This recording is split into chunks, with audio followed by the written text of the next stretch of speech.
Y comenzamos en esta noche de sábado presentando a mi compañera Sole Gori. Bienvenida, Gracias. como todos los sábados. ¿Cómo Gracias por estás? estar, nuestra especialista en ciencia, en universidades y un montón de temas más, ¿no? Que Eso siempre nos cuenta un montón de cosas interesantes que ya mismo vamos a empezar a develar. ¿Por qué? Porque vamos a darle la bienvenida a nuestro primer invitado de esta noche de sábado, a Pablo Borda, quien conocemos porque el año pasado también nos contó mucho sobre historia, porque es licenciado en historia, docente universitario, creador de historia para millennials. En este día, justamente en estos días, donde estamos conmemorando el Día Nacional de la Memoria por la Verdad, por la Justicia, a 40 años de democracia, 47 años del golpe cívico-militar, y por eso, Pablo, te damos la bienvenida. ¿Cómo estás? Buenas noches. Muy buenas noches, Yami. Y Como ya nos metemos... siempre, es un gusto estar acá en Desde el Conocimiento. Gracias por venir, y ya nos metemos directamente en este tema que, por supuesto, decíamos conmemorar, de la importancia que tiene para todos nosotros, para los argentinos, para nuestro país, esta fecha 24 de marzo. Ya el primer acercamiento que puedas tener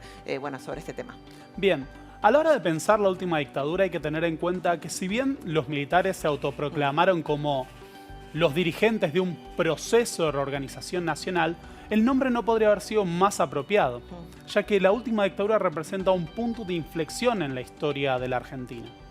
Estamos acostumbrados a pensar la última dictadura desde el terrible impacto que tuvo el terrorismo de Estado y la pérdida de miles de personas mediante un proceso de desaparición de personas que se dio a escala nacional con la implementación no solo de ese terrorismo de Estado a gran escala, sino de un montaje de un aparato represivo que incluía todos los aspectos de la vida social: la anulación de la política, de la participación ciudadana, de la libertad de expresión, o mismo la suspensión del funcionamiento de partidos políticos, el derecho a huelga o la intervención de universidades. Propiamente hablando desde el conocimiento, lo que fue la censura y la persecución en el ámbito científico e intelectual supuso una verdadera fuga de cerebros. Claro. Pero incluso más allá de la represión, la última dictadura representa un punto de quiebre en la historia nacional por el terrible impacto en el largo plazo que tuvo sobre el tejido socioeconómico de la Argentina. No solo se implementa un programa de características neoliberales, tecnocráticas, que en lo inmediato tuvo un impacto profundo en la situación de vida. Hablamos de una caída del poder adquisitivo del salario de 40% en unos pocos años, de una inflación constante, del desmonte del aparato industrial construido en los 40 años precedentes a la dictadura, sino que además se dio la implementación de un programa que permitía la financialización de la economía.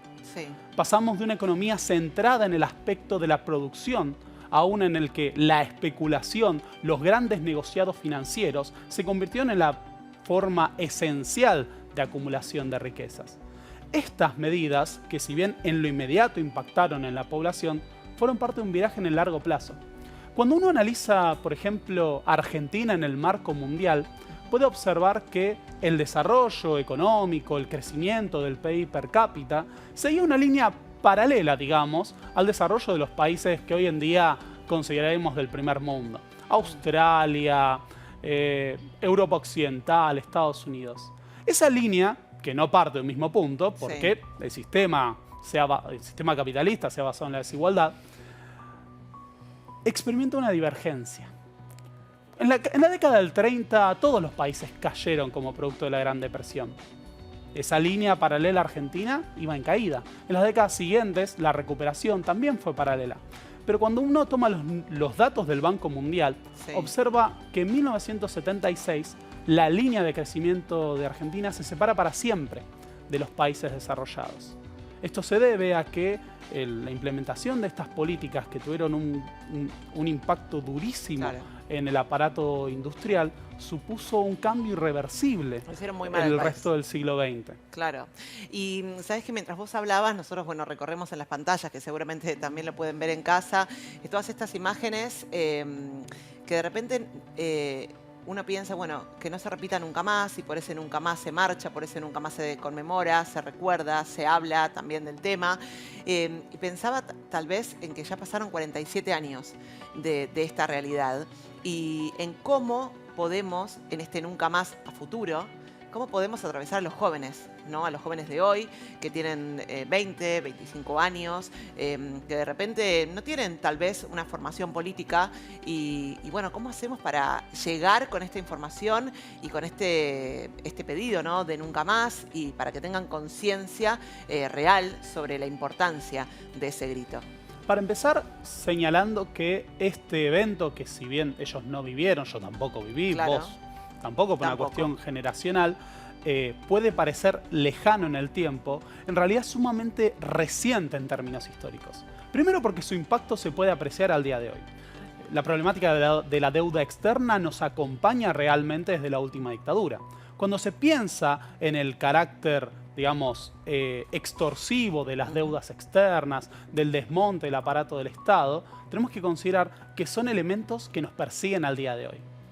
Pero por otro lado, también hay que considerar, a partir de lo que fue la irrupción de los militares en el plano político, la represión, la pérdida de todo tipo de libertades civiles y políticas, en la valoración que debemos hacer de la participación democrática. En tiempos en los cuales hoy en día la política es desvalorizada en función de perseguir intereses sectoriales o de grandes grupos de poder, es importante que los jóvenes puedan dimensionar lo que se ha luchado por construir esos 40 años de democracia y la importancia que tiene para la construcción de una sociedad más justa, de una sociedad plenamente libre, que puedan involucrarse y ser partícipes de Claro. esos procesos políticos. Te pregunto, es que tremendo tener las pantallas Sí, con a mí estas también me imágenes. impresiona. La verdad que sí. Te pregunto, en base a lo que te estaba justamente diciendo Yami, con respecto a cómo llegar a los jóvenes, y una de las cosas que mismo yo me pregunto cómo hacer, ¿no? A veces con familiares, con gente más chica, menor, y que quizás no está embebida en la política o comprometida con la causa, ¿cómo terminar de sacar esa idea instalada por mucho tiempo de la teoría de los dos demonios, ¿no? No sé si tenés alguna Sí, forma, por supuesto. algo para opinar sobre eso y alguna posible solución de cómo podemos hacer para terminar de sacarlo. Primero alcanza con observar incluso los documentos de los propios militares. Total. Dentro de la doctrina militar que se construye alrededor del golpe de Estado, el fenómeno de la subversión, que los militares se proponían aniquilar y destruir, no era las organizaciones armadas. Primero porque los militares incorporan el peligro de la subversión como tesis de conflicto, como hipótesis de conflicto, a partir del Cordobazo. Y el Cordobazo no se caracterizó por la irrupción de organizaciones armadas, sino por la movilización obrera y estudiantil. Y segundo, porque el delito de subversión que señalaban los militares estaba definido, y voy a parafrasear, como todo tipo de acción política, armada, militar, de propaganda, psicológica, de adoctrinamiento, con el objetivo de cambiar el modo de vida y sistema de una sociedad y reemplazarlo por otro. Jorge Rafael Videla, el principal artífice de la última dictadura, señalaba que iban a perseguir y combatir la subversión hasta su total aniquilamiento desde una concepción global de la misma. Los propios represores aseguraban que el subversivo actuaba persiguiendo la lucha armada, pero también en las escuelas, en las universidades. Entonces, por más que existieron las organizaciones armadas, estas no fueron primero perseguidas con el peso de la justicia, sino mediante un comportamiento criminal y terrorista por parte del Estado. Pero además, las organizaciones armadas no fueron el único blanco de la represión. No hubo excesos en la persecución de la guerrilla que llevaron a la desaparición de sindicalistas, estudiantes, profesores, intelectuales, periodistas, sino que estos eran blanco de una represión en la que la subversión era considerada de una amplia y ambigua perspectiva. Sabés que, bueno, vos te dedicás a contar justamente la historia para millennials. Y a propósito de lo que dice Sole y lo que venimos charlando de acercar este contenido a la juventud de hoy, pensaba, no sé si viste la película Argentina 1985. Por supuesto. No sé qué te pareció rápidamente la peli, pero ¿qué te parece también todo lo que sucedió a nivel cultural y a nivel, nada, la cantidad de gente, de chicos que fueron a ver con sus amigos y de repente se empezaron a comentar estas cosas en sus casas, ¿no? La importancia que tiene tiene que ver el arte y la cultura a la hora de trasladar también la historia, ¿no? A los chicos y las chicas que están como en otro tal vez como pensando en otra cosa, pero no.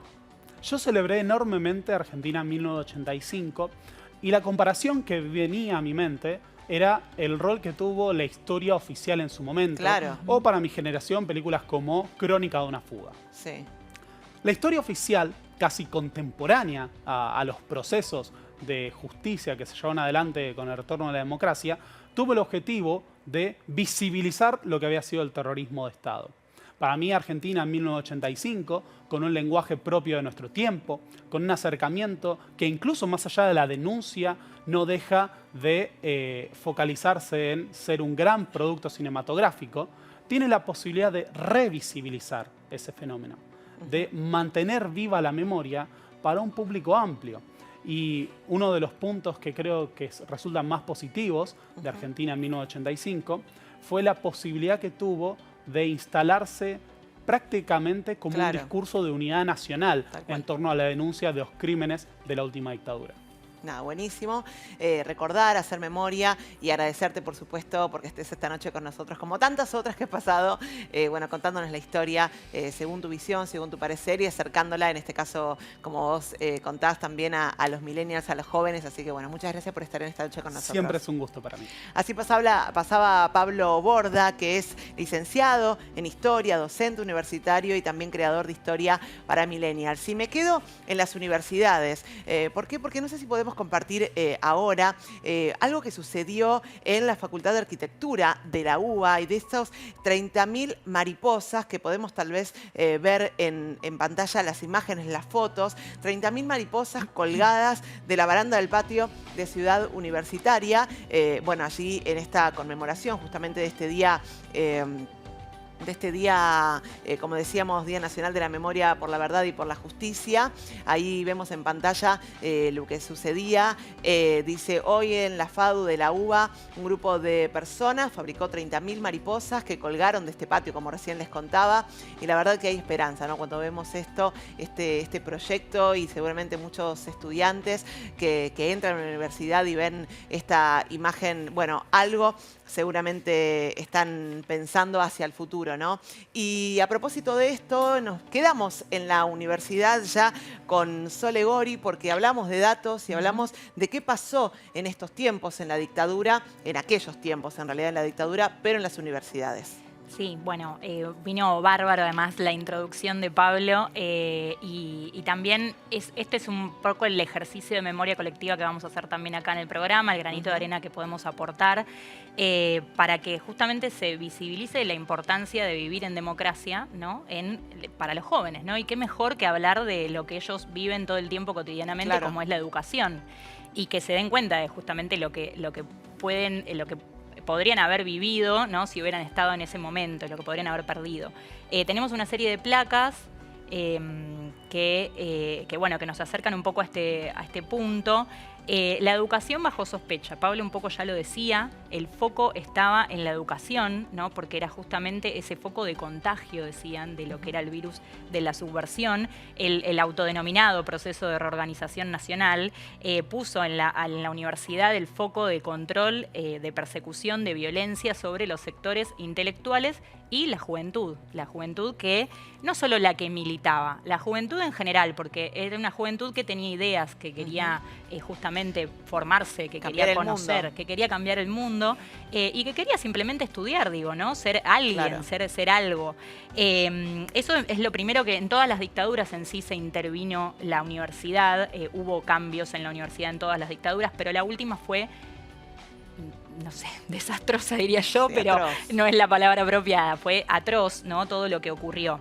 Tenemos otra placa en la cual podemos ver cómo se promulga, durante el periodo se promulga una ley universitaria por la cual las universidades quedan bajo el control del Poder Ejecutivo Nacional y toda actividad gremial y política queda prohibida. Pero eso es hasta lo de menos, que no es menos para nada, pero digo, es todo lo que va a ocurrir por esta ley justamente, cómo empiezan primero a los primeros días del golpe a intervenirse estas universidades por personas que en verdad no eran, o sea, de hecho primero eran militares y luego fueron personas que eran afines al gobierno militar y no tenían que ver con la educación, ¿no? Los rectores, el ministro, de hecho hubo varios cambios de ministro de Cultura y Educación, se llamaba en ese momento, y lo que tenían era justamente la misión de cambiarlo todo. Intervenir todo, el control absoluto. Y ahí podemos acercarnos en la próxima placa, por ejemplo, a qué fueron esos cambios para que lo tengan un poco más, que sea más concreto, ¿no? Sí. Y poder empatizar con esto. Planes de estudio y material didáctico intervenidos completamente, y no solamente a nivel universitario, también a nivel educativo en general. De hecho, roza lo extremo y lo absurdo, libros para de jardín infantes, ¿no? Completamente también censurados porque podían llegar a generar en estos niños y niñas pequeños y pequeñas ese foco de la subversión, ¿no? Y lo digo así, se me pone la piel de gallina, pero planes de estudios intervenidos, carreras cerradas. Imagínate si vos querés estudiar una carrera y de repente no, bueno, esta carrera ya no va más. Y carreras, algunas, las principales, asociadas a humanidades y a ciencias sociales, pero también cinematografía, por ejemplo, cosa que me llamó muchísimo la atención. Bueno, se eliminó. Cupo restringido y arancelado. Nosotros teníamos una universidad como actualmente, pública, gratuita y con un cupo que no está justamente restringido, más allá de estar, hay exámenes de ingreso y hay preparaciones como el CBC, pero en este caso empezó a hacerse justamente exámenes para poder bajar, ¿no? Porque había una expansión de la matrícula y eso era algo que no iba con lo que se quería imponer. Rebaja presupuestaria, un 50% se rebajó en el primer año de dictadura, cesantía del personal expulsado por pensar distinto, por no estar justamente afín a lo que se daba por el gobierno en ese momento, o mismo personas que, bueno, comenzaron a desaparecer y justamente en el último tiempo hubo de alguna manera una reparación, pequeña tal vez, pero para mí significativa y simbólica, de reparar los legajos de los docentes, personal no docente, estudiantes, universitarios que habían dejado de trabajar porque habían desaparecido, no porque habían querido dejar de ir a trabajar como aparecía en sus legajos, ¿no? Eso también está cambiando y está buenísimo. Y bueno, particularmente algunas facultades tenían control policial dentro de las mismas facultades y represión también. No en todas, pero por ejemplo en la Facultad de Ciencias Exactas y Naturales, donde trabajo yo, es increíble y yo no puedo creerlo que ahí había una comisaría dentro del pabellón y justamente en el lugar donde estaba el centro de estudiantes, ¿no? Así lo simbólico también. Justamente ahí había un control policial muy fuerte que de hecho cuentan algunos que dan testimonio que entraban a la facultad y te seguían, se daban cuenta que te seguían, iban tomándole los datos a todas las personas que vos saludabas. Claro. O sea, saca tus propias conclusiones. Bien, y en la siguiente placa tenemos en 1977 se elabora el manual Subversión en el ámbito educativo, conozcamos a nuestro enemigo, que un poco Pablo también comentaba. Justamente este manual lo que hacía era dirigido a los directivos y directivas de los establecimientos educativos a todos los niveles, para que llegara a los docentes y también a los alumnos. Bueno, o sea, ayudaba a detectar, yo lo empecé a leer, realmente no pude terminarlo, es muy fuerte, pero justamente lo que hacía era tratar de ayudarte a detectar dónde estaba el foco, ¿no? Pablo, si querés decir algo. Hay un apartado de subversión en el ámbito educativo en donde dice que es posible reconocer la infiltración marxista de los agentes izquierdistas a través de vocablos utilizados. Y dice, aparecerán constantemente palabras como burguesía, América Latina, consensos, participación. En libertad también se hablaba de libertad. Todos los libros que hablaban de libertad no tenían que aparecer. El Principito fue censurado en la dictadura, estuvo prohibido. Tremendo. Y bueno, y en la siguiente placa lo que podemos ver es cómo lo que también consideraban al sistema universitario sobredimensionado. Es el primer periodo en el cual se ve que se retrae la expansión de la matrícula universitaria que venía creciendo y que justamente después de 5 años deberíamos tener números mayores a lo que se ve ahí en el gráfico, que en 1975 tenían 431.000 por qué lo estoy mirando de ahí, si lo puedo mirar más cerca, pero 431.212 y en 1980 315.409, entonces vean cómo que encima no subió, sino que disminuyó un montón, porque bueno, justamente iba en contra de lo que realmente querían, ¿no? Que justamente no querían que las personas pudieran pensar libremente. Y en la siguiente, y ya vamos terminando, pero en la siguiente podemos ver la frecuencia, ¿no? Qué frecuente que es justamente ver estos números. 1 de cada 4 desaparecidos tenía algo que ver con la educación. Era docente o trabajaba en la universidad y no era docente, era estudiante, había estado en la facultad. Bueno, 1 de cada 4 tenían que ver con la educación. Y 7 de cada 10 desaparecidos tenían entre 16 y 30 años, o sea, la juventud. Y quiero traer que justo Pablo había dicho un poco esto, pero hay palabras textuales de Videla donde justamente él dice, para terminar quizás de sacar, ¿no? Y hacer ese aporte a lo que es la teoría de los demonios, él decía, el terrorista no solo es considerado tal por matar con un arma o colocar una bomba, sino también por activar a través de ideas contrarias a nuestra civilización a otras personas. Es decir, que él mismo decía, lo que decía Pablo también antes, que no era al que tiraba la bomba, al que disparaba o al que hacía un secuestro, sino al que tenía ideas que podían cambiar la realidad del país, ¿no? Entonces, cómo se persiguió y cómo hubo justamente una violencia atroz contra personas que pensaban distinto. Y para cerrar, tengo unos testimonios que son de algunos docentes de la Facultad de Ciencias Exactas y Naturales, que bueno, en ese momento eran alumnos, ¿no? Y justamente lo que ellos decían, y coinciden mucho, uno militaba y el otro no, justamente ellos lo que dicen es que, paren que lo tengo por acá más. Era asfixiante venir va, de la no facultad, dice, había leo mucho miedo en la gente. La sensación era que ir a la facultad era como un castigo, se convirtió en un lugar que, al que había que ir, dice, y no al que querías ir, por ejemplo. Tenías la sensación de que la facultad no era tu espacio, de que era algo ajeno, y tenías la sensación de que una vez que terminabas de cursar corrías peligro, porque también lo que había era infiltración.